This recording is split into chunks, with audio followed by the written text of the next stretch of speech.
Isang sumisigaw na tawag, sagipin mo ako, pakiusap. Isang nanginginig na rusang biglang sumugod sa loob ng fitting room. Tinakpan niya ang bibig ni Marco Reyes gamit ang nanginginig na kamay. Ang mga mata niya'y puno ng matinding takot. Bago pa man makapag-reak si Marco, may marahas na boses ng lalaki sa labas na naghahanap ng kung sino. Sa sandaling iyon, gumawa siya ng isang desisyon na babago sa kapalaran nilang dalawa. Ang babaeng ito ay si Natasha. Lumaki siya sa isang lumang apartment sa hangganan ng Russia. Nang siya'y 7 taong gulang, biglang naglaho ang kanyang ina.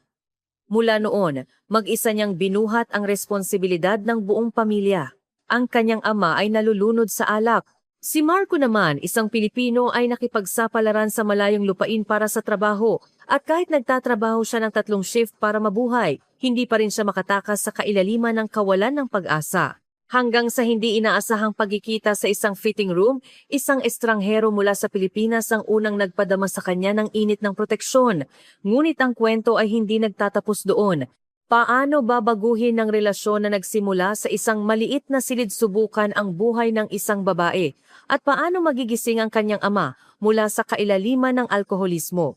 Ngayon makinig tayo sa kwento ni Natasha. Kumusta po? Ako si Natasha. Ipinanganak ako at hanggang ngayon ay naninirahan sa isang lumang apartment sa hangganan ng Russia. Isa sa pinakamalinaw na alaala ko sa buhay ay noong umaga ng taglamig, 7 taong gulang ako, biglang tumayo si mama sa pintuan ng hallway, dala ang 2 malalaking maleta. Naaalala ko pa rin ng malinaw ang eksenang iyon. Natasha, pupunta lang si mama sa bahay ng lola mo, babalik din agad. Nanginginig ang boses ni mama, hindi tulad ng dati. Ang ganitong uri ng tensyon, kahit bata pa ako, ay dama ko na may mali. Ngunit naniwala pa rin ako sa sinabi ni mama at nangako akong magiging masunurin at maghihintay sa kanyang pagbabalik. Ngunit pagkatapos ng araw na iyon, hindi na siya bumalik pa.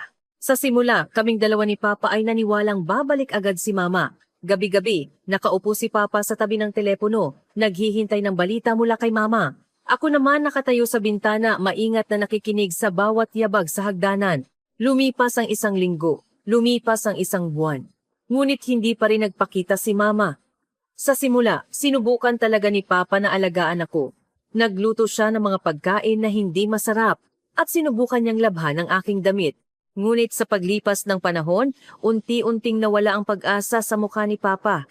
Ang puwang na iyon ay nagsimulang puna ng alak. Pagdating ko ng 12 taong gulang, ako na ang mag-isang umaasikaso sa lahat ng bagay sa bahay. Ang pagbili ng groseriya, paglilinis at simpleng pagluluto ay naging responsibilidad ko. Lalo pang madalas uminom si Papa. At tuwing lasing, binubulungan niya ang sarili tungkol kay Mama. Bakit siya umalis? Ano ang nagawa kong mali? Isang araw bago ang living science kaarawan ko, nadulas si Papa at nauntog ang kanyang ulo dahil sa kalasingan. Ako lang mag-isa ang tumawag ng ambulansya at nagpalipas ng buong gabi sa ospital. Nang gabing iyon, habang nakaupo sa silya sa ospital, bigla akong may naunawaan. Kailangan ko talagang maging haligi ng pamilya. Kinailangan kong iwan ang pag-aaral sa high school. Karamihan sa kinikita ni Papa ay napupunta sa alak. Para mabayaran ang upa at mga gastusin sa buhay, kailangan kong magtrabaho. Ang una kong trabaho ay night shift sa isang convenience store sa komunidad mula 11 p.m. hanggang 7 a.m. Pagkatapos ng trabaho, natutulog ako sa paaralan. Nagduda sa una ang store manager tungkol sa aking edad, ngunit nang makita niya ang aking matinding pangangailangan, pinayagan niya akong magtrabaho. Ikaw lang ba ang nakatira? Opo, kasama ko po ang aking papa, pero hindi ko na natuloy. Hindi ko alam kung paano ipapaliwanag. Sa night shift sa convenience store, nakilala ko ang iba't ibang uri ng tao, ang mga naghahanap ng alak sa hating gabi, ang mga kabataang bumibili ng sigarilyo, ang mga estudyanteng bumibili ng midnight snack. Habang pinagmamasdan ko sila, naisip ko na bawat tao ay may sariling buhay at problema. Ngunit sa parehong oras, naramdaman ko na walang sino man ang makakaintindi sa sitwasyon ko.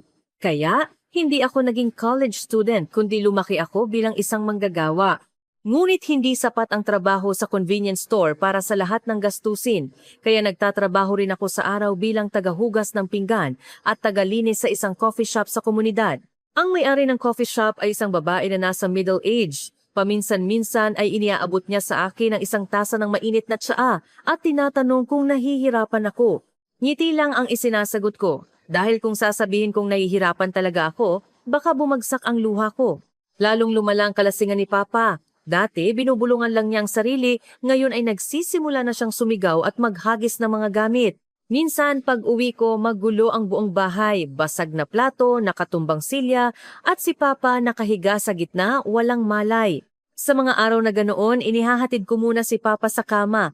Pagkatapos ay nililinis ko ang bahay at pinupulot ang mga basag na plato. Paminsan-minsan, nahihiwa ang kamay ko, ngunit hindi ako umiiyak. Dahil alam kong matagal na, ang pag-iyak ay hindi makakapagpabago ng kahit anuman. Ang pinakakatakot ay kapag sumisigaw si Papa sa akin habang lasing. Aalis ka rin tulad ni Mama, hindi ba? Lahat kayo ay iiwan ako. Sa tuwing naririnig ko ang mga salitang iyon, ang puso ko ay parang pinupunit sa sakit. Hindi po ako aalis. Hindi ko po kayo iiwan, Papa. Ngunit alam kong kahit sabihin ko pa, hindi na niya maririnig. May mga gabi na natatakot akong umuwi, kaya nagtatago ako sa sulok sa ilalim ng hagdan. Malamig ang hagdanan ng apartment. Ngunit mas mabuti pa iyon kaysa sa mga sigaw at basag na ingay sa bahay. Yumuyuko ako roon hanggang umaga at pumapasok lang kapag tahimik na. Kahit ganoon hindi ako sumuko dahil bukod kay Papa, wala na talaga akong ibang kasama. Wala na si Mama at matagal nang nawala ang koneksyon namin sa mga kamag-anak. Wala rin akong kaibigan. Nagsimula pa akong magtrabaho sa isang pabrika tuwing katapusan ng linggo. Gumagawa ng simpleng operasyon sa isang pabrika ng food packaging. Masakit ang pulso ko, ngunit mas mataas ng kaunti ang bayad kaysa sa ibang trabaho.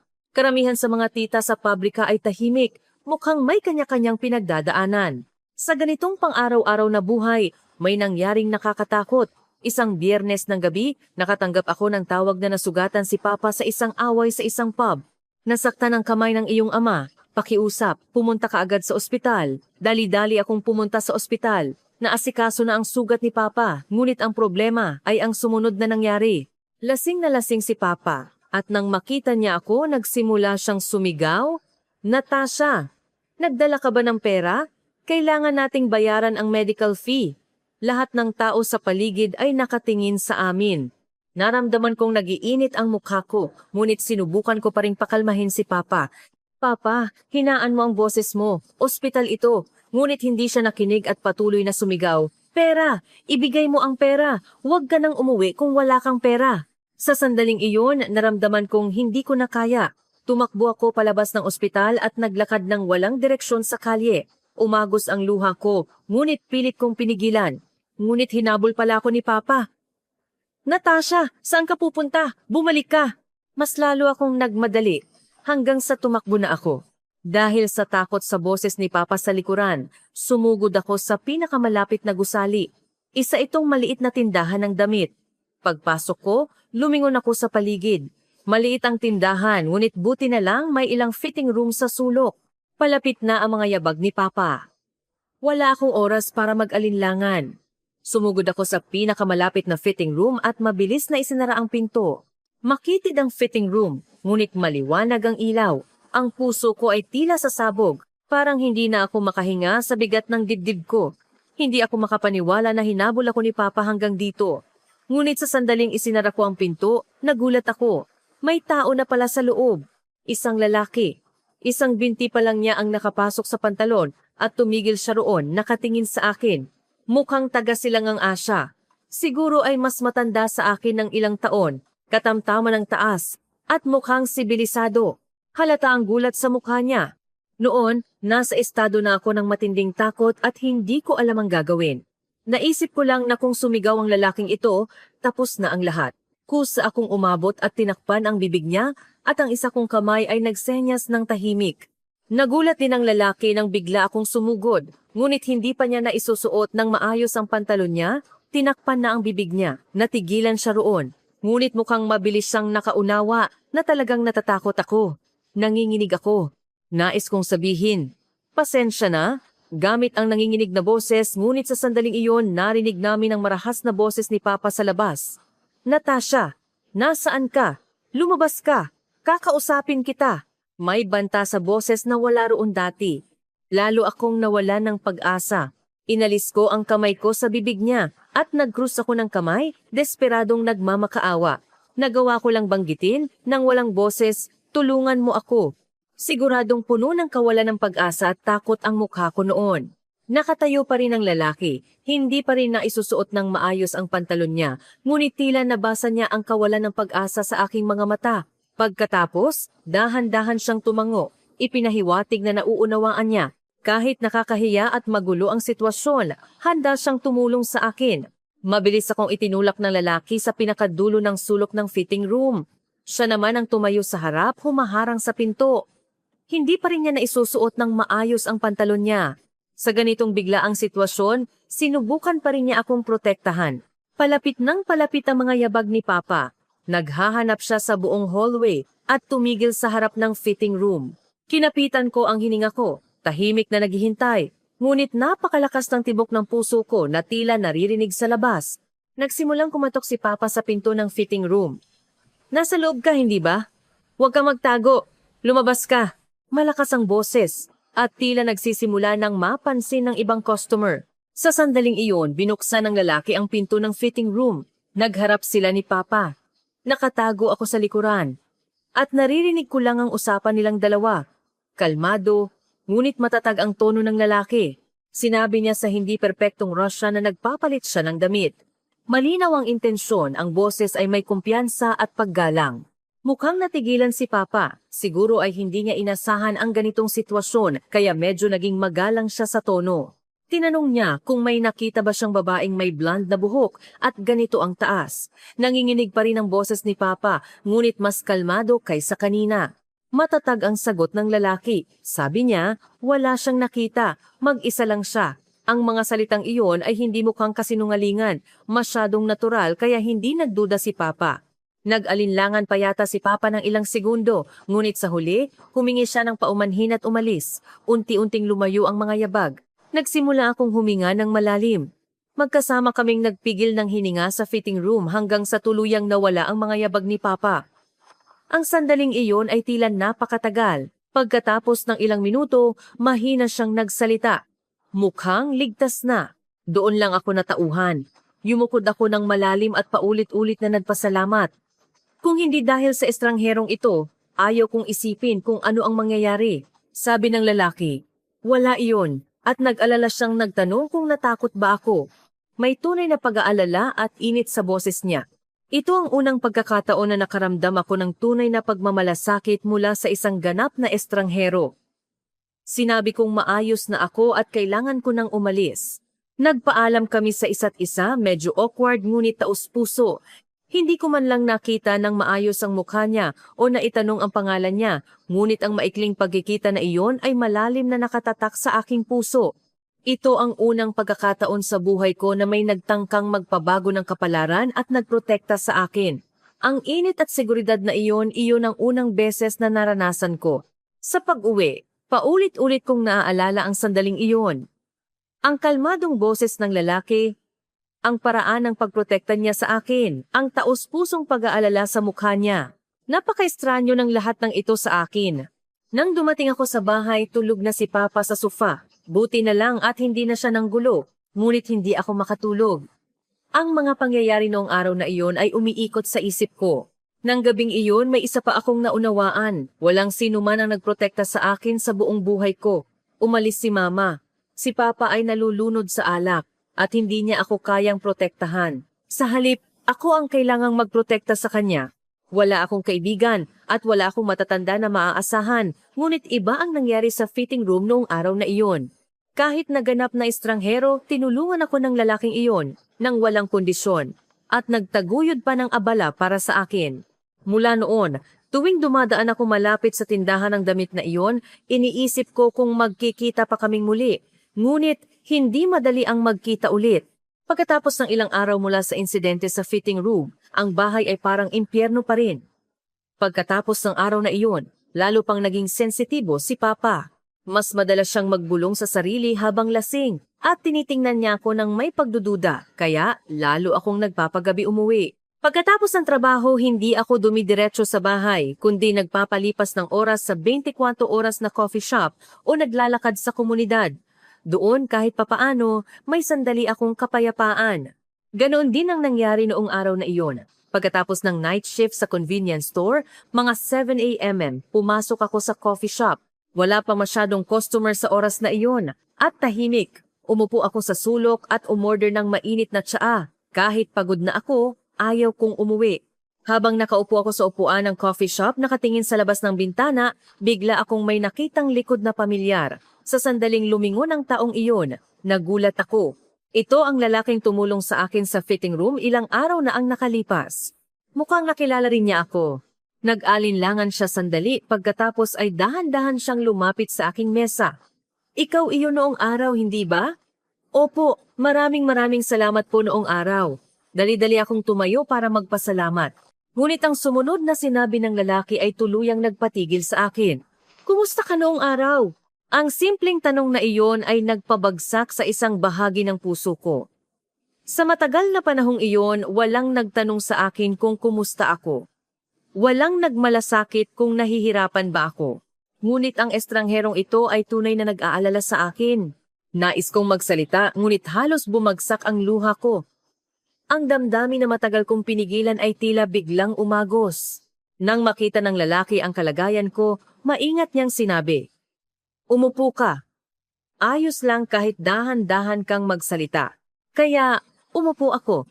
At sa loob ng matagal na panahon, hindi sa unang pagkakataon, nagsimula akong magkwento tungkol sa sarili ko sa isang tao. Ang biglaang pagkawala ni Mama, ang pagkalunod ni Papa sa alak, at ang katotohanan na kailangan kong mag-isang buhatin ang buong pamilya mula 18 taong gulang. Lahat ng ito ay kusa kong naikwento. Umalis si Mama dala ang mga maleta noong 7 taong gulang ako, sinabing pupunta sa lola at naglaho na lang. Hindi ako inistorbo ng lalaki. Nakikinig siya ng seryoso mula simula hanggang wakas. Paminsan-minsan, tumatango siya. Para malaman kong nakikinig talaga siya. Ito ang una kong karanasan sa ganito, kaya lalo akong nagkuwento. Sinubukan talaga ni Papa na alagaan ako noong una, ngunit sa paglipas ng panahon, nagsimula siyang uminom. Ngayon, tila mas mahalaga sa kanya ang alak kaysa sa akin. Doon, nagpakilala ang lalaki. Ang pangalan niya ay Marco Reyes. Siya ay isang Pilipino. At nagtatrabaho siya bilang isang engineer na nasa Russia para sa isang business trip. Sinabi niyang mananatili pa siya ng higit sa 1 buwan. Marco Reyes, isang magandang pangalan. Natasha, maganda rin ang pangalan. Kaya, natural lang kaming nagpatuloy sa pag-uusap. Napakabuti talaga ni Marco. Nakikinig siya sa akin, hindi naghuhusga, at hindi nagbibigay ng payo. Samahan lang niya. Mukhang alam niya na minsan, sapat na ang pakikinig. Mula noon, nakikita kami halos araw-araw sa coffee shop na iyon. Pagkatapos ng night shift ko, bago simula ni Marco ang kanyang trabaho, pumupunta siya roon. Ang oras na iyon ay naging pinakamahalagang sandali ng araw ko. Sa harap ni Marco, maaari akong maging isang ganap na ibang tao. Maaari kong alisin ang aking pag-iingat at tumawa ng natural. Nagkwentuhan kami at naglabas ng mga pang-araw-araw na inis. Ang mga customer na nakilala ko sa convenience store, ang mga masasayang salita ng may-ari ng coffee shop, ang mga nakakatuwang bagay na nakita ko sa kalye. Lahat ay pinag-usapan namin. May lasing na matanda na dumating sa convenience store kahapon. Gusto niyang bumili ng instant noodles, ngunit iginiit niya na ang cup noodles ay nasa plastic bag dapat. Haha, ano ang ginawa mo? Sa huli, inilagay ko ang cup noodles sa plastic bag at natuwa siya. Ang mga ganitong simpleng pag-uusap ay parang isang himala sa akin. Ang katotohanan na maaari akong tumawa at magkwento sa isang tao ay nagpadama sa akin ng kakaiba at kaligayahan. Nagbahagi rin si Marco ng kanyang kwento sa akin. Ang buhay sa Pilipinas, ang trabaho bilang engineer at ang tungkol sa kanyang pamilya. Lalo na kapag binanggit niya ang kanyang inay, mukhang napakasaya ni Marco. Ang inay ko tuwing nagtatrabaho ako sa ibang bansa, sobra siyang nag-aalala. Kailangan ko siyang i-update araw-araw at tinatanong niya kung nasanay na ba ako sa pagkain doon. Nang marinig ko ang mga salitang iyon, nainggit ako. Ano kaya ang pakiramdam na lumaking napapalibutan ng pag-ibig? Sinubukan kong isipin.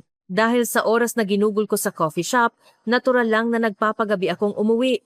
Kadalasan, tulog na si Papa pag-uwi ko ng mga 9 a.m. Kaya bihira akong makaranas ng tahimik na gabi.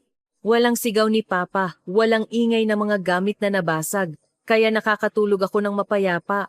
Ngunit ang magandang oras ay hindi nagtagal. Pagkatapos ng 1 linggo, nagsimulang mapansin ni Papa ang pagbabago sa schedule ko. Natasha, masyado ka nang nagpapagabi umuwi nitong mga nakaraang araw. Saan ka nang gagaling? Ano ang ginagawa mo?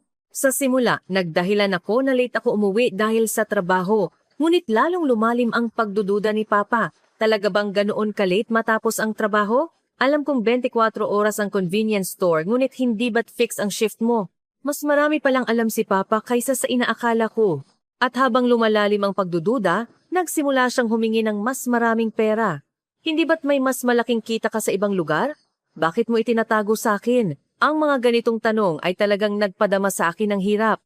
Hindi ko maipaliwanag kung gaano kahalaga sa akin ang oras ko kasama si Marco. At naisip kong hindi niya ako maiintindihan. Isang araw, lalong naging matindi ang pagtatanong ni Papa. Lasing siya at pagsalubong pa lang sa akin sa pintuan, nagsimula na siyang sumigaw. Natasha, kakaiba ka nitong mga nakaraang araw. Hindi na kasing dami ng dati ang binibigay mong pera at nagpapagabi ka pa umuwi. May boyfriend ka na, hindi ba? Sa sandaling narinig ko ang mga salitang iyon, nagalit ako. Marami akong isinakripisyo para kay Papa, ngunit pagdududahan lang ako. Sobrang naapektuhan ako. Papa, talagang nagsisikap ako sa buhay.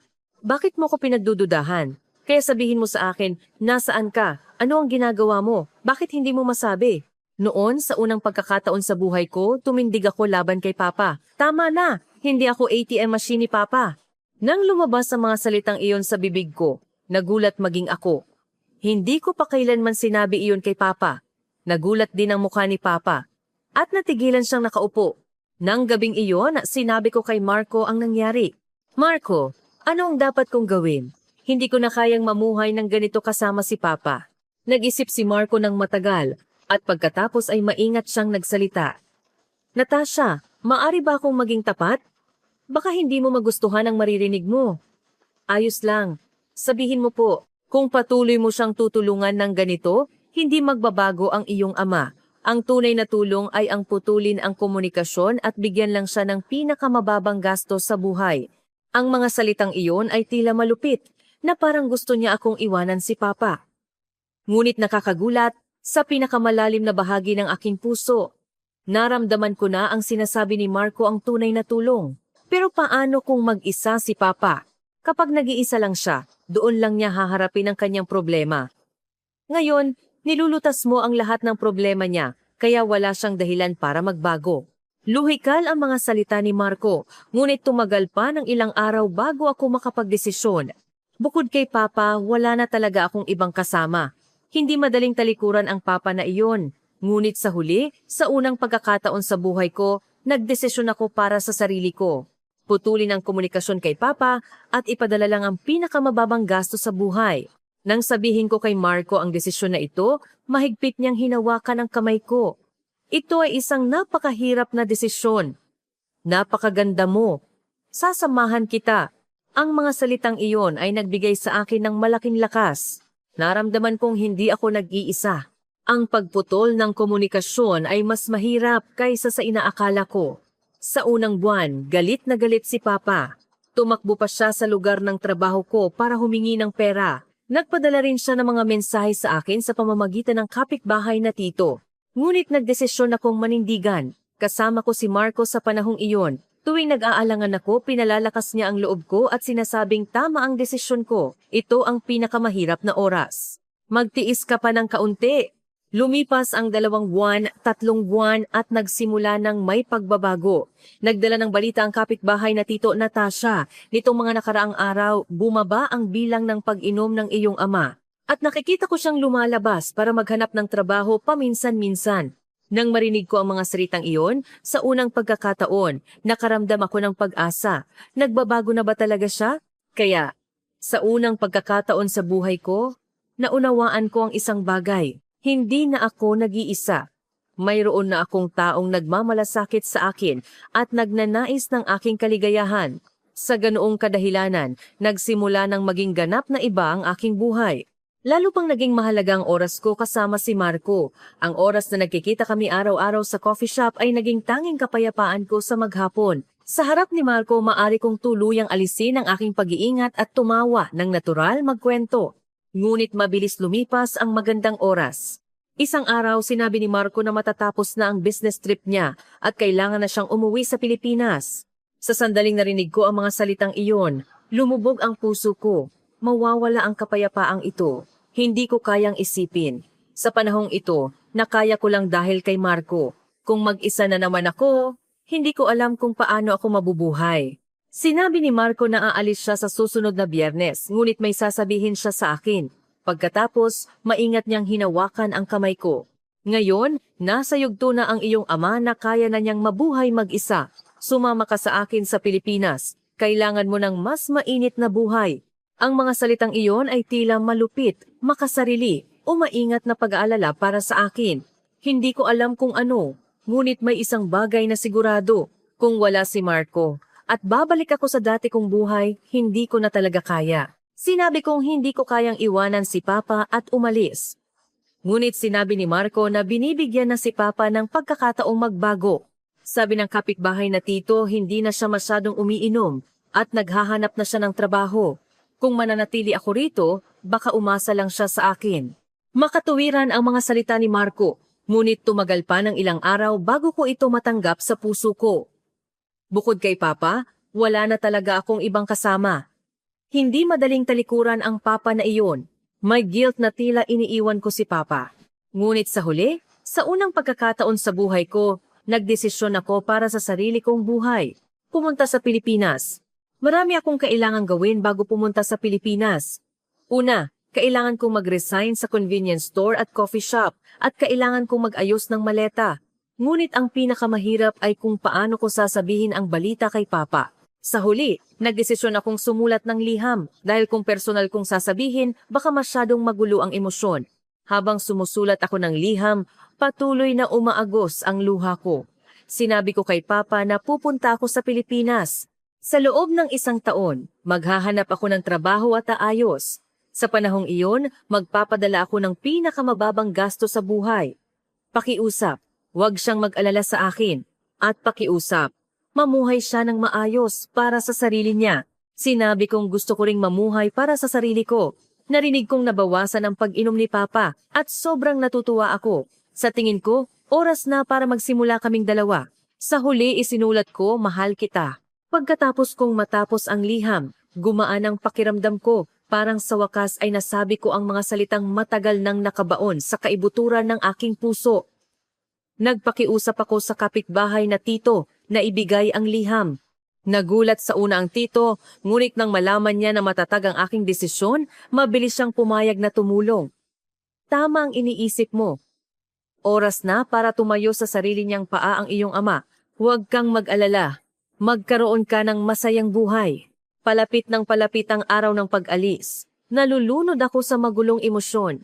Excitement, pagkabalisa, guilt, pag-asa. Lahat ay magkakahalo.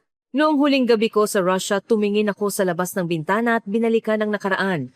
Ang masasayang alaala kasama si Mama noong bata pa ako. Ang kaguluhan pagkatapos umalis ni Mama. Ang mahirap na oras na pinagdaanan namin ni Papa. At ang bagong pag-asa na nagsimula pagkatapos kong makilala si Marco. Ang lahat ay parang flashback. Habang inaasikaso ang exit procedure sa airport, kasama ko si Marco. Paulit-ulit akong lumingon. Aalis na ba talaga ako sa lupaing ito? Magiging maayos ba si Papa? Dumagsa ang pag-aalala. Sabi ni Marco, ayos lang. Siguradong magiging maayos si Papa. Mahigpit niyang hinawakan ang kamay ko. Ang init na iyon ay nagpakalma sa akin ng kaunti. Sa eroplano, ilang beses akong umiyak. Natatakot ako at may guilt. Ngunit sa parehong oras, parang may bahagi ng puso ko na gumaan. Parang sa wakas ay inalis ko ang matagal ng pasan. Si Marco sa tabi ko ay patuloy na pinalalakas ang loob ko. Ipinapaliwanag niya sa akin ang buhay sa Pilipinas at kung gaano kasabik ang kanyang inay na makilala ako. Namamahalin niya ako na parang sarili niyang anak. Nang marinig ko ang mga salitang iyon, excited ako ngunit may pressure din. Tatanggapin ba nila ang isang tulad ko? Nag-alala ako. Pagdating namin sa Pilipinas, naghihintay na ang inay ni Marco sa airport. Isa siyang babaeng middle-aged na natural na nagpapakita ng init sa mukha. Pagkakita sa akin, tinawag agad ako ng inay, Natasha. Sinabi niyang sigurado akong napagod sa pagdating mula sa napakalayong lugar at pagkatapos ay mahigpit niya akong niyakap. Sa sandaling iyon, sa unang pagkakataon sa buhay ko, naramdaman ko ang yakap ng pamilya. Masyado akong bata noong alaala ko kay mama, masyadong malabo, ngunit ito pala ang pakiramdam ng walang kondisyong pagtanggap na pag-ibig. Mula airport hanggang sa bahay, patuloy na nag-aalala ang inay ni Marco sa akin. Tinanong niya kung pagod ba ako, kung gutom ba ako, at kung ano ang tingin ko sa Pilipinas. Ang ganitong pag-aalala ay mahiwaga sa akin. Nang dumating kami sa bahay ni Marco, nagulat ako. Ganap na ibang mundo ito sa lumang apartment sa Russia. Malinis, mainit at higit sa lahat, napakatahimik. Ang silid na ipinakita sa akin ng inay ay maliit, ngunit maganda ang ayos. Ang sikat ng araw ay tumatagos mula sa bintana. Malinis na kama, maliit na desk, lahat ay parang panaginip. Sinabi kong napakaganda at nagpapasalamat ako talaga. Nang gabing iyon, sa wakas ay nakatulog ako ng mahimbing pagkatapos ng matagal na panahon. Hindi na ako nag-alala sa sigaw ni Papa at hindi ako nag-alala na magising sa ingay ng mga gamit na nabasag. Tahimik at mapayapang gabi lang. Kinabukasan, nagsimula na ang formal na buhay sa Pilipinas. Lahat ay bago. Ligtas ang mga kalye sa gabi, mababait ang mga tao. At higit sa lahat, ang pamilya ni Marco ay tunay akong tinatrato bilang pamilya. Araw-araw nagluluto ang inay ng mainit na sabaw para sa akin at dahan-dahan niya akong sinasanay sa pagkain ng Pilipino. Sa una, medyo maanghang at kakaiba, ngunit nasanay din ako. Palaging sinasabi ng inay na tila napakarami kong pinagdaanan at kailangan kong kumain ng marami. Ang katotohanan na may nag-aalala sa aking kalusugan ay isang bagong karanasan para sa akin. Tumulong din ang inay ni Marco sa paghahanda ko sa paghahanap ng trabaho. Tinuruan niya ako ng Tagalog at magkasama kaming nagpraktis ng mga simpleng interview. Kung mag-isa ako, hindi ko alam kung ano ang gagawin, ngunit nagpapasalamat ako na may tumutulong sa akin ng ganito. Bumalik si Marco sa kanyang pang-araw-araw na buhay pagkatapos ng kanyang business trip, ngunit pagkatapos ng trabaho, palagi niya akong sinasamahan. Ipinasyal niya ako sa komunidad, ipinakilala ang kultura ng Pilipinas at nagplano kami ng aming kinabukasan. Tinanong ni Marco kung kumusta ang buhay sa Pilipinas. Sabi ko, parang panaginip. Hindi ko alam na may ganito palang kapayapaan. Totoo iyon. Sa Russia, kailangan kong maging laging handa. Ngunit sa Pilipinas, maaari akong magpahinga ng may kapayapaan. At higit sa lahat, ang init ng pamilya ni Marco ay dahan-dahang nagpapagaling sa puso ko. Ito pala ang ibig sabihin ng pamilya. Araw-araw, nararamdaman kong dahan-dahan akong nabubuhay muli. Ngunit sa isang bahagi ng puso ko, may maliit na anino na sumusunod sa akin. Iyon ay si Papa. Kahit na wala kaming komunikasyon, paminsan-minsan, nagpapadala ng balita sa akin ng kapitbahay na tito sa pamamagitan ng chat app tungkol sa kalagayan ni Papa. Sabi niya, malaki na ang pagbabago ni Papa nitong mga nakaraang araw. Halos hindi na siya umiinom at naglilinis na siya ng kanyang kapaligiran. Sa una, hindi ako makapaniwala. Magbabago ba talaga si Papa na ganoon katindi ang pag-asa sa alak? Ngunit sa patuloy na pagdating ng balita mula sa tito, dahan-dahan akong naniwala. Sabi niya, nakahanap na rin si Papa ng trabaho. Kahit na simpleng trabaho lang sa construction site, masaya siyang pumapasok araw-araw. Tuwing naririnig ko ang mga balitang ito, nalulunod ako sa magulong emosyon. Masaya ako, ngunit may guilt din. Nagbago ba si Papa dahil umalis ako o handa na siyang magbago? Hindi ko alam. Habang unti-unting sumisigla ako sa Pilipinas, naaalala ko rin si Papa na nag-iisa sa Russia. Ang pag-asa at guilt ay laging nagkakasalubong. Ngunit ang oras na kumakain ako kasama sina Marco at ang inay, ang paglalakad sa komunidad, ang paghahanda para sa una kong trabaho ang mga sandaling ito ay dahan-dahang nagpapagaling sa puso ko. Nararamdaman kong dahan-dahang gumagaling ang nasugatan kong puso. Isang araw, sinabi ng inay sa akin, napakabuti mong bata. Napakaraming hirap ang pinagdaanan mo, ngunit nakangiti ka pa rin ng ganyan. Nang marinig ko ang mga salitang iyon, halos umiyak ako. Ito ang unang pagkakataon na may nagsabing ako ay isang mabuting tao. Ito ang unang pagkakataon na may nagsabing maganda ang ngiti ko. Sabi ko, nagpapasalamat po talaga ako na tinanggap ninyo ang isang tulad ko. Sabi ng inay, anong sinasabi mo? Pamilya ka namin. Ang mga salitang iyon ay nagbigay sa akin ng malaking lakas. Talaga bang may pag-asa akong maging miyembro ng pamilyang ito? Kaya, nagpatuloy ang mapayapang araw. Ngunit nalaman ko rin na ang kapayapaang iyon ay marupok. Isang hapon pauwi ako galing sa klase ng Tagalog, nagring ang cellphone ko. Sa sandaling nakita ko ang caller ID, bumilis ang tibok ng puso ko. Numero ito ng kapitbahay na tito. Karaniwan, nagchat-chat lang siya. Ang pagtawag niya ay nangangahulugang may malaking nangyari. Nanginginig akong sumagot sa telepono. Iba ang boses ng kapitbahay na tito. Nanginginig ito. Sinabi niya na naaksidente si Papa habang nagtatrabaho at malubha ang sugat sa kanyang binti. Nabali ang buto ng binti at kailangan siyang operahan. Wala siyang magagawa mag-isa. Sa sandaling iyon, parang huminto ang paghinga ko. Ang mapayapang pang-araw-araw na buhay sa Pilipinas ay biglang gumuho. Pag-uwi ko, ipinaliwanag ko agad ang sitwasyon kina Marco at sa inay. Nang makita ng inay ang mukha ko, agad niyang nalaman ang kalubhaan ng sitwasyon. Hindi nag-alinlangan si Marco kahit isang segundo. Sabi niya, pumunta tayo sa Russia. Hindi niya inisip ang kanyang schedule o ang trabaho niya sa kumpanya. Inuna niya ako. Mabilis ding pumayag ang inay. Sinabing alagaan namin ng mabuti si Papa at bumalik kami. Kaya, nagmadali kaming nag-book ng flight papuntang Russia. Buti na lang, may available seat sa flight sa susunod na hapon. Ngunit ang araw na iyon ay tila napakatagal. Hindi ako nakatulog buong gabi. Gaano kalubha ang kalagayan ni Papa? Gaano siya katakot mag-isa? Ang mga pag-aalalang ito ay pumupunit sa puso ko. Dumagsa rin ang guilt dahil sa pagputol ko ng komunikasyon sa panahong iyon. Magiging maayos din ang lahat, Natasha. Mas malakas na si Papa kaysa dati.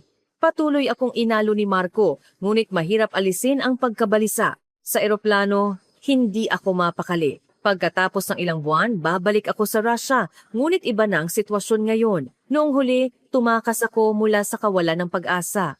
Ngayon, bumabalik ako para tulungan si Papa.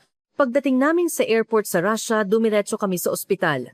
Ang tanawin ng Russia na nakikita ko mula sa bintana ng taxi ay parehong kakaiba at pamilyar. Ang pamilyar na mga gusali, ang lumang apartment complex, at ang madilim na kalangitan. Ang lugar na ito, na dating akin lang, ay parang ibang mundo na ngayon. Dahil nasanay ako sa mainit at malinis na pang-araw-araw na buhay sa Pilipinas, lahat ng bagay sa paningin ko ay tila mas madilim at mas mabigat. Habang naglalakad sa hallway ng ospital, bumibilis ang tibok ng puso ko. Ano kaya ang hitsura ni Papa? Talaga bang malubha ang sugat niya? Ano ang reaksyon niya kapag nakita niya ako? Ang mga pag-aalalang ito ay umiikot sa isip ko. Tumayo ako sa harap ng pinto ng ward, huminga ng malalim at dahan-dahang binuksan ang pinto. Nang makita ko si Papa sa ospital, hindi ako makapagsalita. Wala na ang dating hitsura niya na malabo ang tingin dahil sa kalasingan. Kahit napayat siya, nakatingin siya sa akin nang may malinaw na mga mata. Sa sandaling nakita ako ni Papa, tumulo ang luha niya. Sinabi niya sa akin, pasensya na talaga, pinahirapan kita ng husto. Ang taus-pusong paghingi ng paumanhin, alam kong hindi iyon galing sa kalasingan, kundi mula sa tunay na kamalayan. Pagkatapos, yumukod din si Papa ng malalim kay Marco at nagpasalamat. Salamat at may ganoong kabuting tao sa tabi ni Natasha. Sa sandaling iyon, naramdaman kong natunaw ang lahat ng nakaraan tulad ng niebe. Ang galit, ang sakit, ang paghihirap sa panahong iyon ay tila napatawad lahat sa salitang iyon ni Papa. Ang ward ay 4-bed ward at may iba pang pasyente ngunit maayos din ang relasyon nila sa isa't isa. Ito ay ganap na kabaligtaran ng kanyang dating pagiging sensitibo at galit. Sabi ng lolo sa katabing kama, "Iyan ang aking anak. Pinupuri ako ni Papa araw-araw." Hindi ako makapaniwala na pumupuri si Papa sa akin. Narinig namin ang detalyadong kalagayan ni Papa mula sa doktor. Komplikado ang bali ng buto ng binti at kailangan siyang operahan.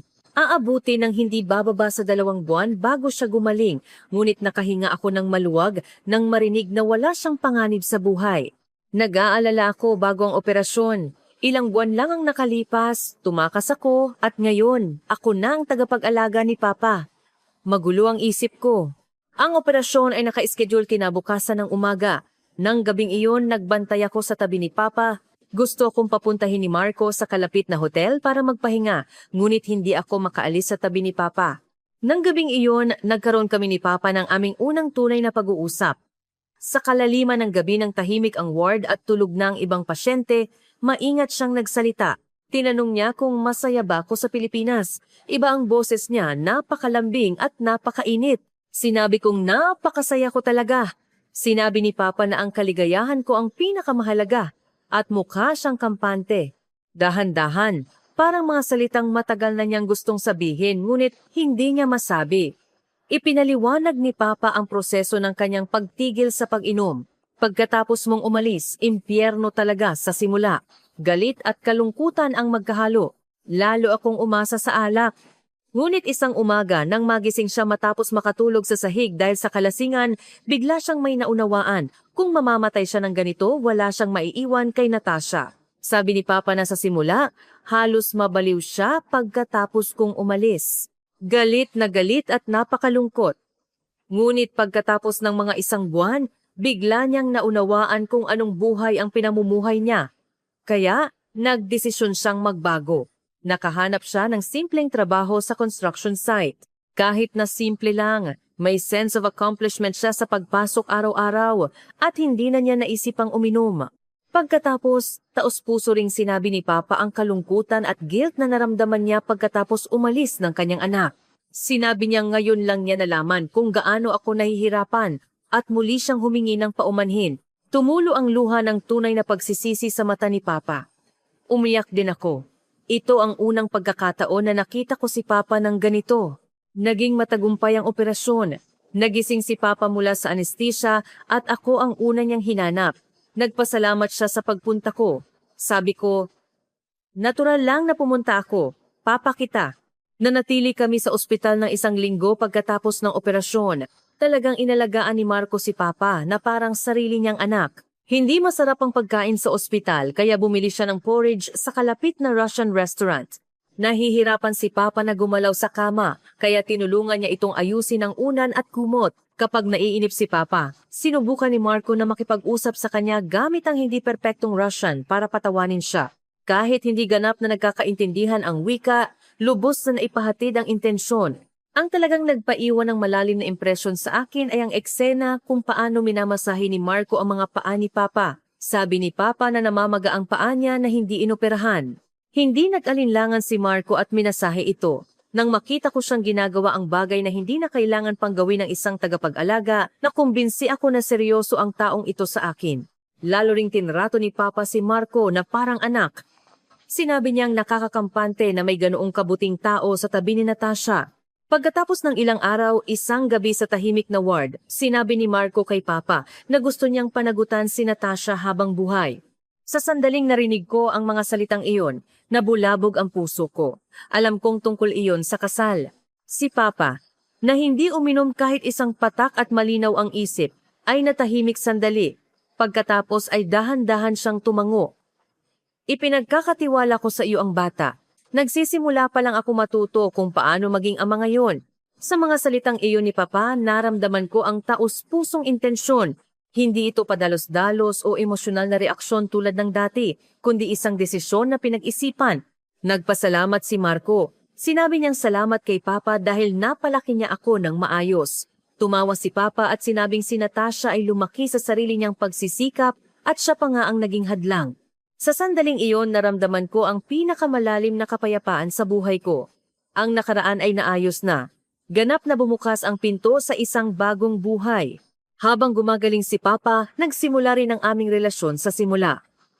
Hindi na isang relasyon na nagdudulot ng sakit sa isa't isa, kundi isang tunay na relasyon ng ama at anak. Tinanong ni Papa kung makakapunta ba siya sa kasal namin kung sa Pilipinas namin ito gagawin. Sabi ko, natural lang na pumunta ka. Ano ang kabuluhan ng kasal kung wala si Papa? Isang gabi bago ang discharge ni Papa, sinabi niya na may salita siyang matagal nang gustong sabihin ngunit hindi niya masabi. Pagkatapos, sinabi niya na mahal niya ako at ipinagmamalaki niya ako bilang kanyang anak. Umiyak ako nang marinig ang mga salitang iyon. Ito ang unang pagkakataon sa buhay ko na narinig ko ang mahal kita mula kay Papa. Sumagot din ako, mahal din kita, Papa.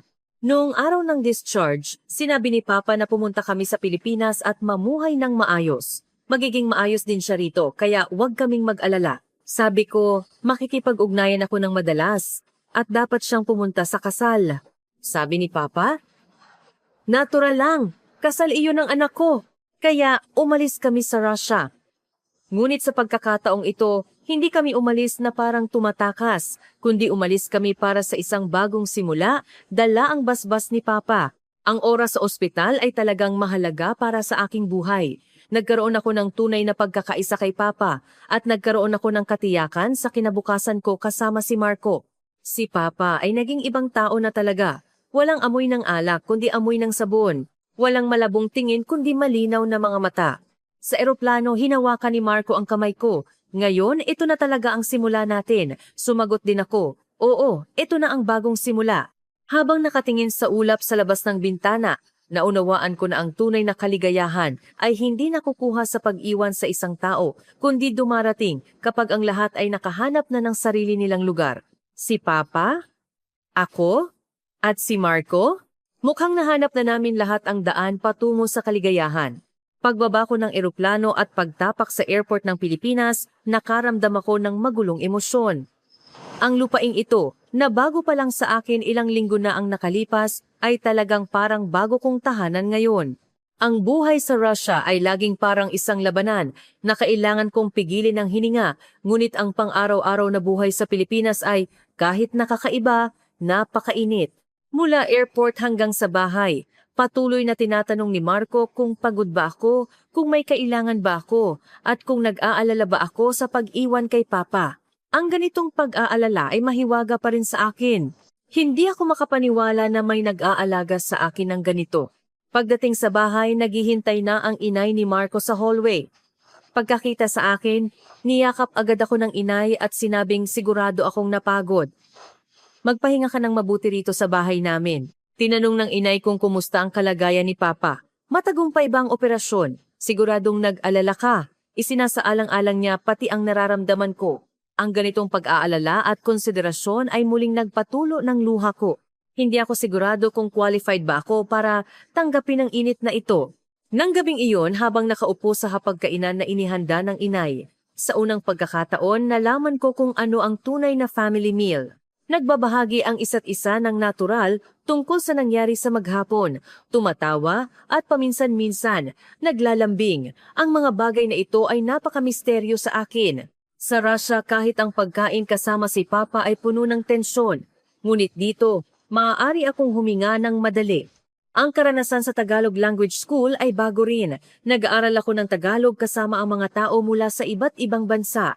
Nalaman ko na marami ring tao na tulad ko gustong magsimulang muli. Ang isang babae mula Vietnam, isang lalaki mula sa Pilipinas, isang batang mag-asawa mula China. Lahat sila ay may kanya-kanyang kwento at gustong magsimulang muli sa Pilipinas. Lalo akong naging malapit sa babae mula Vietnam. Sinabi niyang lumaki rin siya sa mahirap na kalagayan. Sa pagbabahagi ng mga kwento, napagtanto ko na hindi espesyal ang pinagdaanan ko. Maraming tao ang nakayanan ang mahihirap na panahon sa kani-kanilang paraan. Nagpakita ng lakas ng loob at naghahanap ng bagong pagkakataon. Aktibo ring sinuportahan ng inay ni Marco ang pag-aaral ko ng Tagalog. Sa bahay, sinubukan niyang makipag-usap sa akin sa Tagalog. Kapag nagkakamali ako, nginingitian niya ako at itinatama. Kapag nagamit ko ang isang salita na pinag-aralan ko ng seryoso, lubos niya akong pinupuri. Dahil sa ganitong pagpapalakas ng loob, naramdaman kong mabilis na gumagaling ang kakayahan ko sa Tagalog. Sa paghahanap ng trabaho, tumulong din sina Marco at ang inay. Sinabi nila na kailangan kong maghanap ng lugar kung saan magagamit ko ang Russian at English ko. Naghanap sila ng maraming job posting at naghanda kami ng interview na magkasama. Sinabi rin niya sa akin ang kultura sa trabaho sa Pilipinas. Ngunit sa paglipas ng panahon, nagkaroon ako ng iba pang pagkabalisa. Kumusta na si Papa ngayon? Ilang linggo na mula nang bumalik kami mula sa Russia, ngunit hindi pa ako direktang nakikipag-ugnayan kay Papa. Nagpapadala sa akin ng regular na message ang kapitbahay na tito, ngunit hindi iyon sapat para kumalma ako. Kadalasan positibo ang balita mula sa tito. Sinubukan ni Papa na magsimulang magtrabaho kamakailan at nabawasan na ang pag-inom niya. Maayos din ang paggaling ng kanyang binti at nagpapatuloy siya sa physical therapy. Ngunit sa tuwing naririnig ko ang mga salitang ito, magkasabay na sumasagi ang kagalakan at guilt. Tama ba na iwanan ko si Papa at mamuhay ng masaya sa Pilipinas? Kaya ba talagang mamuhay ni Papa ng mag-isa? Hindi ako sigurado. Ngunit nauunawaan ni na Marco at ng inay ang nararamdaman ko. Sinabi nila na nag-aaral si Papa ngayon na mamuhay ng independent. Mas mabuti na bigyan siya ng oras. Ang madalas na komunikasyon ay baka maging dahilan lang para umasa siya. Ang pang-araw-araw na buhay sa Pilipinas ay talagang mapayapa. Gumising sa umaga, kumain ng mainit na sabaw na inihanda ng inay, pumasok sa Tagalog Language School. Sa hapon, naglalakad kami ni Marco sa komunidad o nagsho-shopping. Sa gabi, kumakain kaming magkasama at nanonood ng TV na nagtatapos sa araw. Lalo kung gusto ang oras na nagpupunta kami ng inay sa traditional market para mamili ng gulay. Kilala ng inay ang mga tita sa bawat stall at ipinakilala niya ako bilang kanyang manugang. Kapag nakikita ako ng mga tindero, sinasabi nilang maganda ako at mahusay magtagalog. Ipinagmamalaki ako ng inay. Nang makita ko ang ganong eksena, naramdaman kong naging bahagi na talaga ako ng pamilyang ito. Lalo ring lumalim ang oras ko kasama si Marco.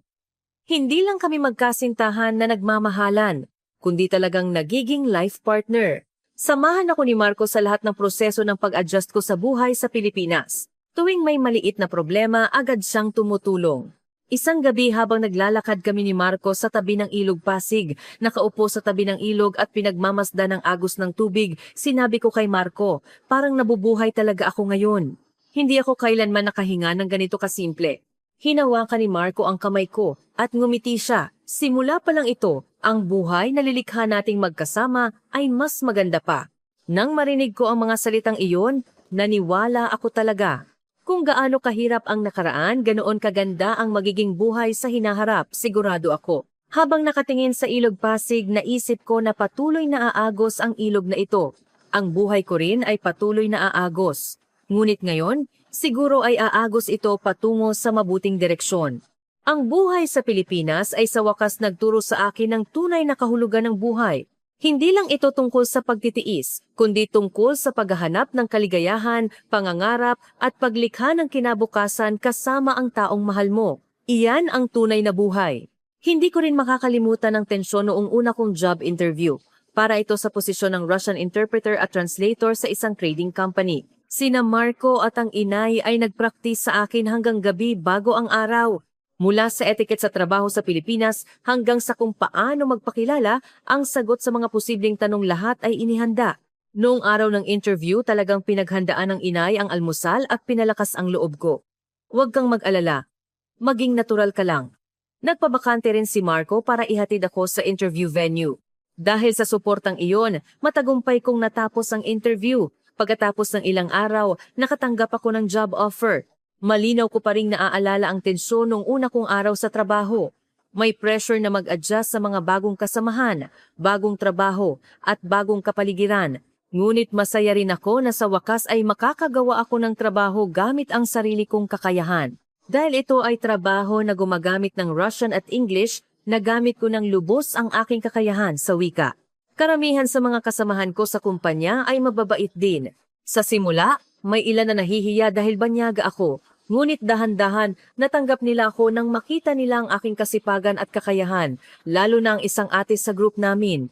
Tuwing lunchtime, dinadala niya ako sa masasarap na restaurant at tinutulungan akong mabilis na umangkop sa buhay-trabaho sa Pilipinas. Hindi mailarawan sa salitang damdamin ko nang makuha ko ang una kong suweldo. Sa Russia, lahat ng pera ay naglalaho sa alak ni Papa, ngunit sa Pilipinas, maaari kong gamitin ang kinikita ko ayon sa sarili kong gusto. Bumili ako ng maliit na regalo para sa inay gamit ang una kong sweldo, kumain kami ni Marco ng masarap na hapunan at nagpadala rin ako ng kaunting pera kay Papa sa Russia. Nagsulat din ako ng liham kasama ng perang ipinadala ko kay Papa. Sinabi ko na maayos ang buhay ko sa Pilipinas at makikipag-ugnayan ako sa kanya ng direkta sa lalong madaling panahon. Hindi ko pa kaya ang video call ng direkta, ngunit nagsisimula na akong mag-isip na dahan-dahan akong makikipag-ugnayan muli. Dahan-dahang umayos ang buhay ko sa Pilipinas. Nasanay na rin ako sa trabaho sa kumpanya. Ang kakayahan ko sa Tagalog ay umabot na sa punto na wala akong problema sa pang-araw-araw na pag-uusap. At higit sa lahat, ang oras na ginugol ko kasama ang pamilya ni Marco ay nagturo sa akin kung ano ang tunay na pamilya. Nagpapatuloy si Papa sa physical therapy sa Russia. Sa simula, minsan sa isang linggo lang ako nakakarinig ng balita sa pamamagitan ng kapitbahay na tito. Ngunit kamakailan, nagsimula na akong makipag-video call ng direkta kay Papa. Tuwing nag-uusap kami, nararamdaman kong lalong sumisigla ang boses ni Papa. Maayos na rin ang kalagayan ng binti niya. Kaya na niyang maglakad ng mag-isa nang walang saklay. Lalong lumalim din ang relasyon namin ni Marco. Hindi lang kami magkasintahan kundi talagang life partner. Natural lang na lalong dumalas ang oras na pinag-uusapan namin ang aming kinabukasan. Pinag-uusapan namin ang bahay na titirahan namin, ang aming future career, at ang mga anak na baka magkaroon kami balang araw. Lahat ay pinag-uusapan namin. Isang gabi habang naglalakad kami sa tabi ng Ilog Pasig, maingat na sinabi ni Marco, "Sa tingin ko, maaari na tayong magsimulang maghanda para sa kasal." Sa sandaling narinig ko ang mga salitang iyon, ang unang naramdaman ko ay kagalakan, ngunit mabilis na sumunod ang magulong emosyon. Ang problema kung paano isasama si Papa mula sa Russia, ang takot sa kultura ng kasal sa Pilipinas, at ang alaala ng paghahanda ko sa lahat ng mag-isa dahil wala akong suporta ng pamilya noong nakaraan. Lahat ay nag-flash sa isip ko ng sabay-sabay. Ito ang unang pagkakataon na nalaman ko na ang kasal ay nagdudulot ng ganito kagulong emosyon. Pag-uwi, sinabi ko sa inay ang tungkol dito. Tuwang-tuwa talaga ang inay. Sabi niya, maaari na kaming magsimulang maghanda para sa kasal agad. Ngunit nang nagsimula na kaming maghanda, naunang dumating ang pagkalito.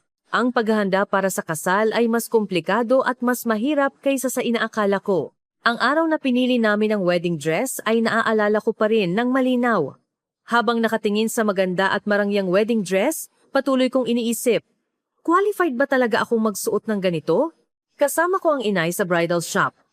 Sinubukan ko ang ilang damit ngunit pakiramdam ko ay nakakahiya ang sarili ko sa salamin. Ang pag-book ng venue, pagpaplano ng budget, paggawa ng guest list, ang mga bagay na ito na wala akong karanasan ay nagtambak.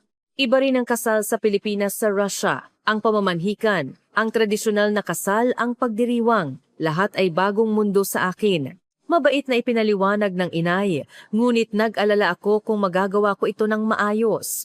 Lalo na mahirap ang problema ni Papa, ang kalagayan ng paggaling ng binti ni Papa.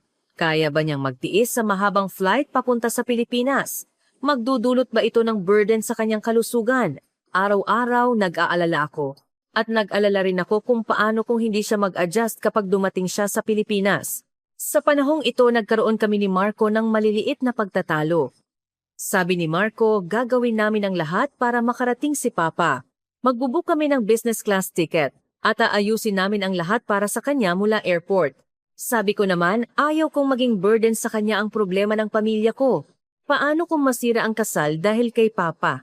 Ang mga salitang ito ay sinabi para sa kapakanan ng isa't isa.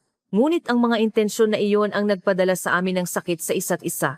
Sinabi ni Marco, bakit mo gustong lutasin ang lahat ng mag-isa? Pamilya na tayo. Dapat nating pag-alalahanang magkasama. Sabi ko naman, hindi pa rin ako sanay na umasa sa iba. Mas madaling lutasin ng mag-isa. Napakahirap ng panahong iyon.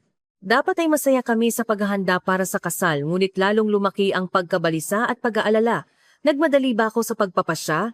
Magiging burden ba ako kina Marco at sa pamilya niya? Ang mga kaisipang ito ay umiikot sa isip ko. Napansin ng inay ang nararamdaman ko. Isang araw, tinawag niya ako at pinaupo. Tinanong niya kung stressed ba ako sa paghahanda sa kasal. Pinilit ba namin siya? Sinabi ko sa inay ang lahat ng pag-aalala na nakatago sa puso ko. Pagkatapos niyang marinig ang sinabi ko, sinabi ng inay na nag-alala rin siya ng ganoon noong una siyang ikinasal. Ang kasal ay isang pangako ng dalawang tao na magsasama, ngunit isa rin itong proseso ng pagiging isa ng dalawang pamilya. Kaya, natural lang na magkaroon ng magulong emosyon. At ang pinakamahalaga ay ang pagmamahalan at ang pagnanais na magkasama ni Natasha at Marco. Ang iba ay mga problema na malulutas. Pinalakas ng inay ang loob ko. Pagkatapos kong marinig ang mga salitang iyon, gumaan ang pakiramdam ko. Ang tuluyang nagpatapos sa lahat ng aking pag-aalala ay si Papa. Isang araw, sa video call nakangiting sinabi ni Papa, Natasha, nag-aalala ka ba na hindi ako makakarating sa kasal ng anak mo? Paano ako mawawala? Sinabi niyang gumaling na ang binti niya at sinabi rin ng doktor na ayos lang ang mahabang biyahe. Sa sandaling narinig ko ang mga salitang iyon, umiyak ako. Sa taong minsan ay naramdaman kong burden ako sa kanya sa buong buhay ko. Ngayon, sa unang pagkakataon, narinig ko na gusto niyang makisali. Seryoso talaga si Papa sa kasal ko at nagsisikap siyang makarating kahit ano pa ang mangyari. Pagkatapos ng video call kay Papa, unti-unting bumilis ang paghahanda sa kasal. Ang inay ni Marco ay nag-alaga sa mga detalye tulad ng isang pro. Pag-aayos ng wedding dress, hairstyle, makeup, pag-book ng cake, paghahanda para sa reception, sinamahan niya ako sa lahat ng proseso. Sa simula, medyo nakaka-burden ang pagtanggap ng tulong na ito, ngunit dahan-dahan, ito palang ibig sabihin ng pamilya. Si Marco rin ay naging mas maaasahan kaysa dati sa tabi ko. Tuwing na-stress ako, naglalakad kami o kumakain ng masasarap na pagkain para mag-relax ako. Ang mga paghahanda rin na may kinalaman kay Papa ay personal na inasikaso ni Marco. Ang pag-book ng ticket ni Papa mula sa Russia, ang airport transfer service, ang paghahanda ng hotel na tutuluyan ni Papa, lahat ay sinuri at inihanda ni Marco. Nag-alala pa siya kung makakain ba si Papa ng Pilipinong pagkain at naghanap pa siya ng Russian restaurant ng maaga. Sa prosesong iyon, naunawaan ko na ang kasal ay hindi lang isang pangako na magsasama ang dalawang tao. Ito ay isang proseso kung saan ang dalawang tao ay naghahati ng burden. Hindi ko kailangang lutasin ang lahat ng mag-isa. Gusto ring mag-alala at lutasin ni Marco ang problema ng aming pamilya. Naunawaan ko. Sa huli, ang pakiramdam ko nang isuot ko ang wedding dress ay talagang espesyal. Nang makita ko ang sarili ko sa salamin na nakasuot ng wedding dress, sa wakas ay naramdaman ko ng totoo na ikakasal na ako. Kasama ko ang inay noong araw na iyon. Nang makita ng inay ang hitsura ko, tumulo ang luha niya. Umiyak din ako. Napakadali ko ring na-finalize ang wedding venue. Ang aisle na lalakaran ko, ang stage kung saan kami tatayo ni Marco, ang upuan ng mga bisita, lahat ay naging totoo. Nagdesisyon na rin kami kung saan uupo si Papa.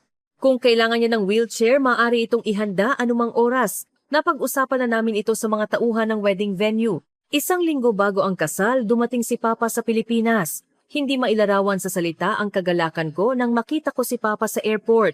Kahit may saklay pa rin siya, mukha siyang mas malusog kaysa dati. At higit sa lahat, may sigla sa mukha niya. Muling nagkita sina Papa, Marco, at ang inay. Sinabi ni Papa na nagpapasalamat siya talaga at sinabi niyang napakasaya niyang makarating sa kasal ng kanyang anak dito sa Pilipinas. Nang makita ko ang ganong eksena, naramdaman ko na ang lahat ng miyembro ng pamilya ay naging isa. Isang gabi bago ang kasal, sinabi ko kay Marco ang totoo kong nararamdaman.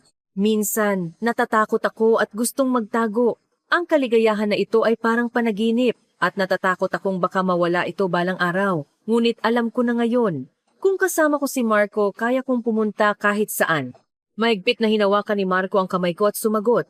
Sabi niya, sa simula, hindi rin siya sigurado kung kaya ba niyang tanggapin ang masakit na nakaraan ni Natasha. Ngunit ngayon, kung kasama niya ako, wala siyang kinatatakutang burden. Nang gabing iyon, talagang nakatulog ako ng mahimbing. Naisip ko na, bukas, magiging asawa na talaga ako ni Marco at isang formal na miyembro ng pamilyang ito. Mas malaki ang excitement kaysa sa takot. Ngayon, darating na talaga ang kasal. Ang unang sandali kung saan nag-uugnay ang kani-kanilang buhay bilang isa. Mas malaki ang excitement kaysa sa takot.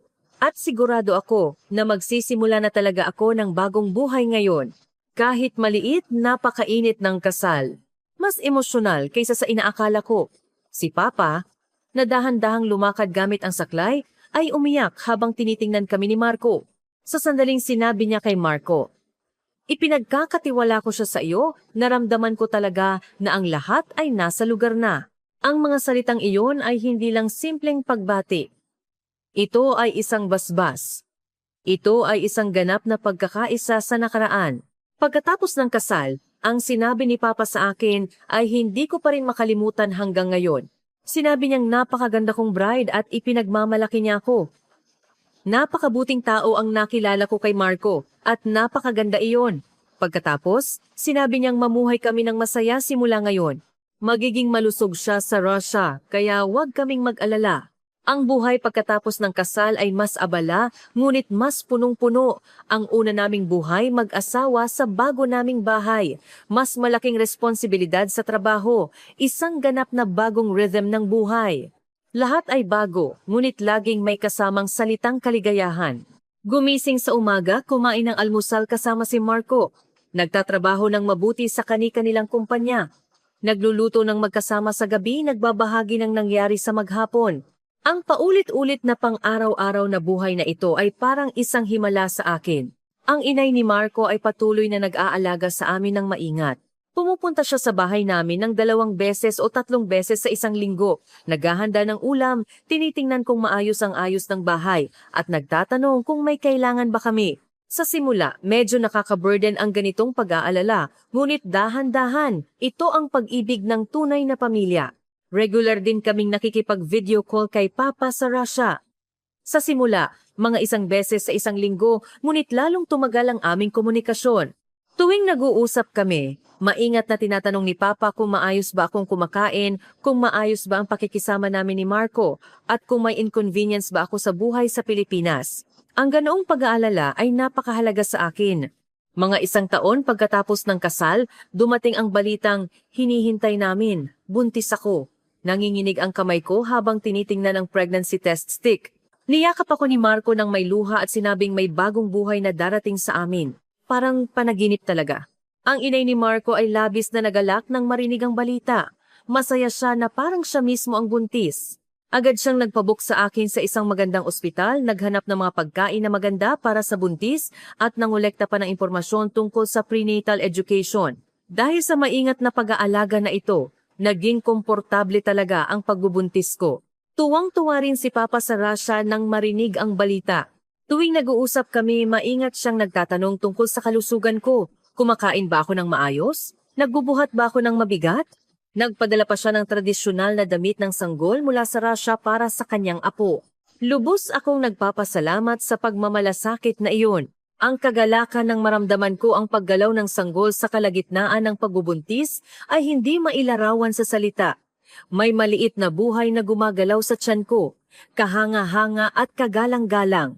Gabi-gabi, inilalagay ni Marco ang kamay niya sa tiyan ko at sinusubukang kausapin ang sanggol. Ang mga sandaling iyon ay naging alaala ng tunay na kaligayahan para sa akin. Ang mga sugat ng nakaraan ay nananatili pa rin sa isang bahagi ng puso ko, ngunit araw-araw, ang bagong pag-ibig ay dahan-dahang lumalaki at tumatakip sa mga sugat na iyon. Habang hinihintay ko ang sanggol, seryoso kong inisip kung anong klaseng ina ang gusto kong maging.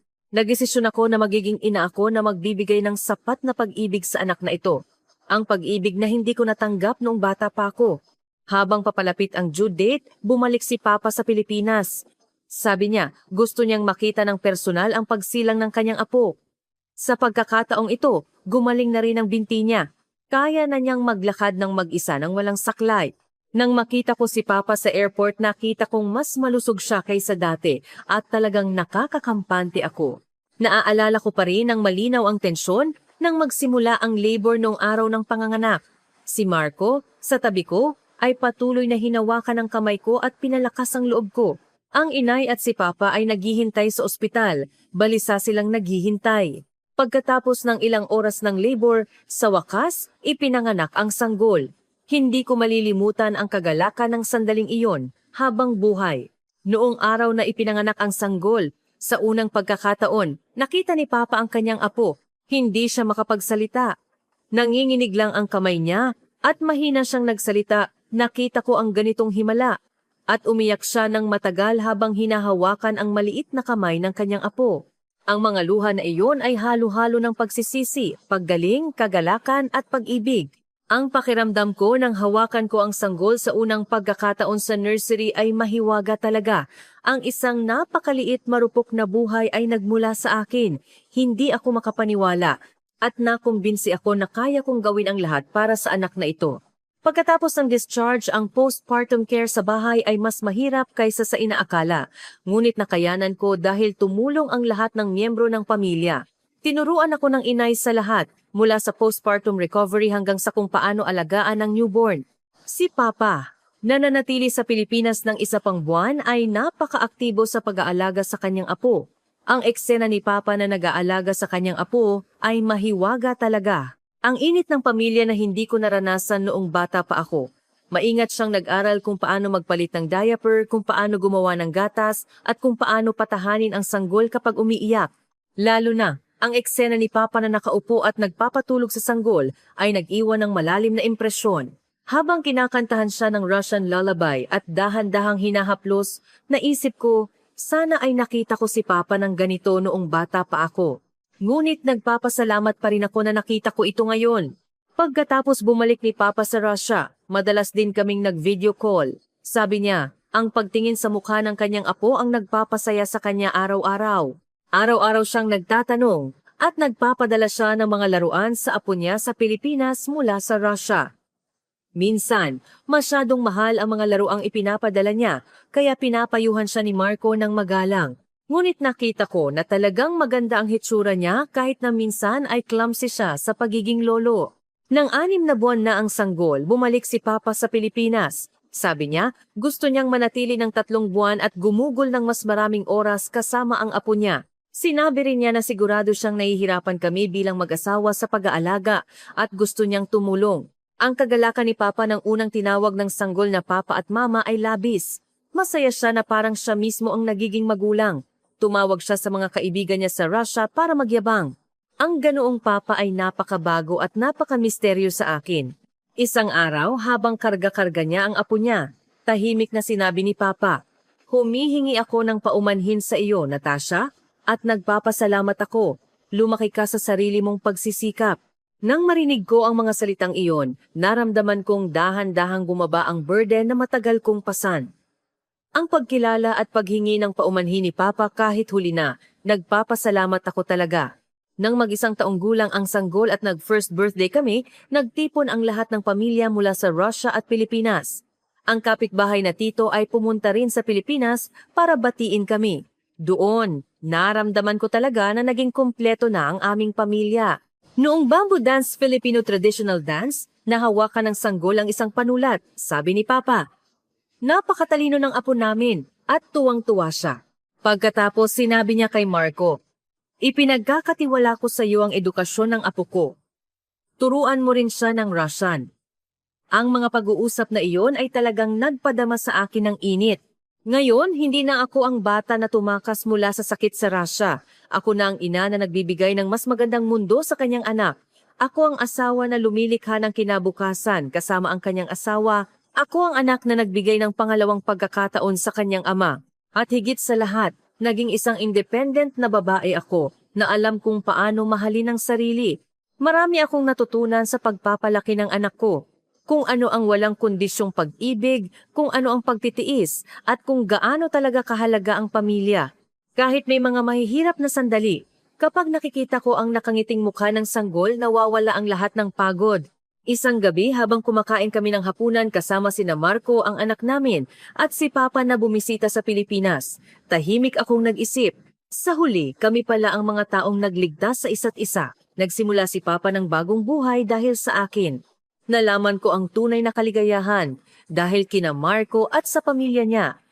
At ngayon, ang maliit na sanggol na ito ay nagbibigay ng bagong pag-asa sa aming lahat. Nang gabing iyon, habang pinapatulog ko ang sanggol, nagdesisyon ako. Papalakihin ko ang anak na ito ng may pag-ibig. Hindi siya magkakaroon ng masakit na alaala tulad ko. At sigurado ako na sa pamilyang ito na hindi perpekto, ngunit taos-puso lalaki ang anak na ito ng may kaligayahan. Isinusulat ko ang kwentong ito ngayon habang karga-karga ko ang anak ko. Ang mainit na sikat ng araw ng tagsibol sa Pilipinas ay tumatagos mula sa bintana. Pauwi na si Marco mula sa trabaho. Bumibili ng sangka para sa hapunan sa supermarket. Sinabi rin ng inay na pupunta siya para tingnan ang kanyang apo ngayon. Si Papa sa Russia, pagkatapos ng ilang oras, makikipag-video call para makita ang mukha ng apo niya. Inaabangan ko na. Ito ay isang paulit-ulit na pang-araw-araw na buhay. Masyadong ordinaryo. Minsan, hindi ko alam kung panaginip ba ito o totoo. Kahapon, nang unang sinabi ng sanggol na lolo, nakita ko ang pag-iyak ni Papa sa video call. Ang mga luha na iyon ay may kagalakan at pasasalamat. Siguro ay may pagsisisi rin, ngunit ngayon kahit ang pagsisisi na iyon ay tinakpan na ng bagong pag-ibig. Minsan, iniisip ko kung ang madilim na mga araw na iyon sa Russia ay talagang kwento ko. Ngunit alam ko na dahil sa panahong iyon, mas mahalaga ang kaligayahan ngayon. Ang mga sugat ay gumaling ngunit hindi nawala. Ngunit ang mga sugat na iyon ay tila nagpalakas at nagpainit sa akin. 3 taon na kaming kasal ni Marco. Nagsisimula ng maglakad ang sanggol. Inaayos pa rin ng inay ang lahat para sa amin na parang sarili niyang anak. 2 beses sa 1 taon, Pumupunta si Papa sa Pilipinas at gumugugol ng oras kasama ang apo niya. Ito siguro ang itsura ng pamilya na pinapangarap ko. Hindi perpekto, ngunit taos-puso. Minsan ay clumsy, ngunit totoo ang pagmamahalan sa isa't isa. Sa pamilyang ito, nakumbinsi ako na kami talaga ang mga taong nagligtas sa isa't isa. At patuloy kaming magliligtas sa isa't isa sa hinaharap. Ako ang dating babae na nag-iisa sa lumang apartment sa Russia. Ngayon, ako ang babae na napapalibutan ng pag-ibig sa isang mainit na pamilya sa Pilipinas. Ang pagbabagong ito ay hindi aksidente. Ito ay isang himala na nilikha ng pag-ibig ng maraming tao at ng sarili kong lakas ng loob. Umuwi na si Marco. Narinig ko ang ingay ng pagbubukas ng pinto. Ang sanggol, nang marinig ang boses ng kanyang papa, ay masayang tumawa. Ang ganitong ordinaryong sandali ang pinakamalaking kaligayahan para sa akin. Maya-maya, darating na rin ang inay. Maghahapunan kaming magkasama. Ngayong gabi, makikipag-video call din kami kay Papa sa Russia at makikinig sa nangyari sa kanya sa maghapon. Ang kwento ko ay nagpapatuloy. Hindi isang kwento ng kawalan ng pag-asa, kundi isang kwento ng pag-asa at pag-ibig. At alam kong ang kwentong ito ay magpapatuloy ng masaya. Nakakatulog na ang sanggol sa kandungan ko. Kalmado ang paghinga niya. Habang tinitingnan ko ang natutulog na mukha ng anak na ito, nagdesisyon akong muli. Palalakihin ko ang anak na ito ng may pag-ibig. Hindi siya magiging malungkot tulad ko. Palilibutan siya ng pag-ibig ng maraming tao habang lumalaki. Ang sunset sa labas ng bintana ay nagkulay orange sa kalangitan ng Maynila. Sa ilalim ng kalangitang ito, natagpuan ko ang tunay kong tahanan. Ang aksidenteng pagkikita sa fitting room na iyon ang nagpabago sa aking buhay. Ang kabaitan ng isang estranghero ay naging simula ng pagbabago sa kapalaran ng isang tao. Ngayon, ang estrangherong iyon ay ang aking asawa, ang ama ng aking anak, at ang life partner ko. Pumikit ako at tahimik na nagsalita. Salamat. Salamat kay Marco sa pagprotekta sa akin sa fitting room. Salamat sa pagbigay niya sa akin ng bagong buhay. Salamat sa inay sa pagtanggap sa akin na parang sarili niyang anak at sa pagbibigay sa akin ng init ng tahanan. Salamat kay Papa sa paghanap niya sa sarili niya sa huli at sa pagiging isang napakabuting lolo at salamat sa sarili ko sa hindi pag-iwan at sa pagtitiis hanggang ngayon. Nang imulat ko ang aking mga mata, nakatayo si Marco sa harap ko, nakangiti. Anong iniisip mo? Iniisip ko kung gaano tayo kasaya. Umupo si Marco sa tabi ko at dahan-dahang hinaplos ang ulo ng sanggol. Simula pa lang ito, mas magiging masaya tayo sa hinaharap. Alam kong totoo ang mga salitang iyon. Nagsisimula pa lang ang kwento namin. Ang mga sugat ay naging medalya. Ang sakit ay naging lakas. Ang kawalan ng pag-asa ay naging pag-asa. At ang lahat ng ito ang nagpabuo sa akin ngayon. Hindi na ako tumatakas, kundi humaharap. Hindi na ako nag-iisa, kundi nakikibahagi sa taong mahal ko. Iyan ang natutunan ko sa buhay. Nagring ang doorbell. Si inay ang dumating. Karga-karga ko ang sanggol. At tumayo ako. Binuksan ni Marco ang pinto. Ang aming ordinaryo at masayang pang-araw-araw na buhay ay nagpapatuloy ngayon. Ito ang aking kwento. Nagsimula ito sa isang aksidenteng pagkikita sa isang fitting room sa Russia at nagtapos sa pagiging kumpleto ng isang mainit na pamilya sa Pilipinas. Ito ay kwento ng kawalan ng pag-asa at pag-asa, sugat at paggaling, paghihiwalay at muling pagkikita. At higit sa lahat, ito ay kwento ng pag-ibig. At ang kwento ng pag-ibig na ito ay nagsisimula pa lang.